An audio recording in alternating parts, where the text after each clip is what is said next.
बिस्मिल्लाहिर्रहमानिर्रहीम, अस्सलाम वालेकुम। मेरा नाम डॉक्टर अहमद एजाज है और आज हम बात करेंगे फ़ियर एंड एंजाइटी के बारे में, खौफ और परेशानी के बारे में कि होम्योपैथी की ऐसी कौन सी मेडिसिन है कि जो अगर आप पेशेंट को इस्तेमाल करें तो उसका जो खौफ और एंजाइटी काफ़ी हद तक जो है वो कम हो जाए। स्टेफिसिगेरिया मरीज़ को उड़ता रहेगा, अपने साथ ओवर थिंकिंग, अपने साथ बातें करता रहेगा, खुद ही सवाल करेगा, खुद ही जवाब देता रहेगा, तो ज़िंदगी उसकी बड़ी मिज़रेबल होगी।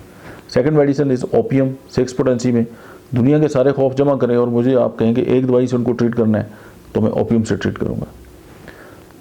तीसरी मेडिसिन जो है वो आर्सेनिक एल्बम है, खौफ की बहुत बड़ी मेडिसिन 200 में, और एकोनाइट नेपलेस 200 में। ये 4 मेडिसिन है, मिलाकर इस्तेमाल करें सुबह दोपहर शाम 10-10 कतरे, फियर एंजाइटी से निजात पाएँ।